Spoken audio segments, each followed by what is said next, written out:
समान काम समान वेतन हे धोरण लागू करण्यास नवी मुंबई महानगरपालिकेने टाळाटाळ केल्यामुळे विविध विभागात काम करणारे 8,050 कंत्राटी कामगार येत्या सोमवारपासून बेमुदत संपावर जाणार आहेत। समान काम समान वेतन नाही तर आता माघार नाही, असा इशारा कामगारांनी दिला आहे। या संपामुळे नवी मुंबईकरांची कचराकोंडी होणार आहे। नवी मुंबई महानगरपालिकेच्या घनकचरा, पाणी पुरवठा, उद्यान आणि आरोग्य विभागात काम करणाऱ्या कंत्राटी कामगारांसाठी समान काम समान वेतन हे धोरण लागू करण्याचा निर्णय 2007 मध्ये घेण्यात आला होता। मात्र प्रशासनाने चालढकल केल्यामुळे हे वेतन धोरण लागू झाले नाही। 2024 मध्ये नगर रचना विभागाने पालिका प्रशासनाला समान काम समान वेतन धोरणाबाबत निर्णय घेण्याचे आदेश दिले होते। त्यानंतर पालिका आयुक्त डॉ. कैलास शिंदे यांनी एक समिती स्थापन केली। या समितीचा अहवाल हा कामगारांच्या विरोधात गेला आहे। कंत्राटी कामगारांना सध्या 26,000 संपावर जाणार आहेत। समान काम बाही असा इशारा कामगारांनी दिला, कचराकोंडी होणार आहे।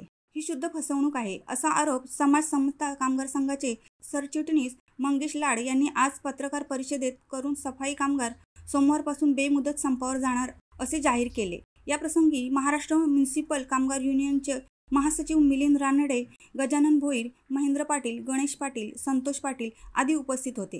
राजेश नार्वेकर, अभिजित बांगर पाठीशी उभे राहिले। समान काम समान वेतन हा प्रस्ताव यापूर्वीही शासनाकडे पाठवण्यात आला होता। तत्कालीन आयुक्त अभिजित बांगर यांनी हा प्रस्ताव लागू केला तर तिजोरीवर 22 कोटी रुपयांचा भार पडेल असे शासनाला कळवले होते। त्यानंतर तत्कालीन आयुक्त राजेश नार्वेकर यांनी हे धोरण लागू केल्यानंतर 27 कोटी 34 लाख रुपयांचा अतिरिक्त खर्च होणार असल्याचे स्पष्ट करून शासनाकडे अनुदानाची मागणी केली होती।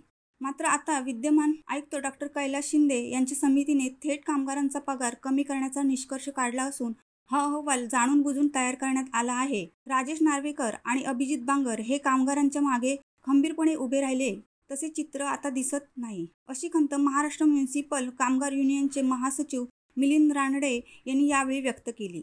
907 रुपये मासिक वेतन मिळते।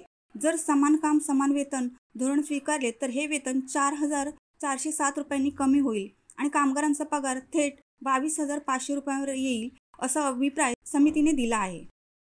शिवसत्ता times news bureau, Navi Mumbai.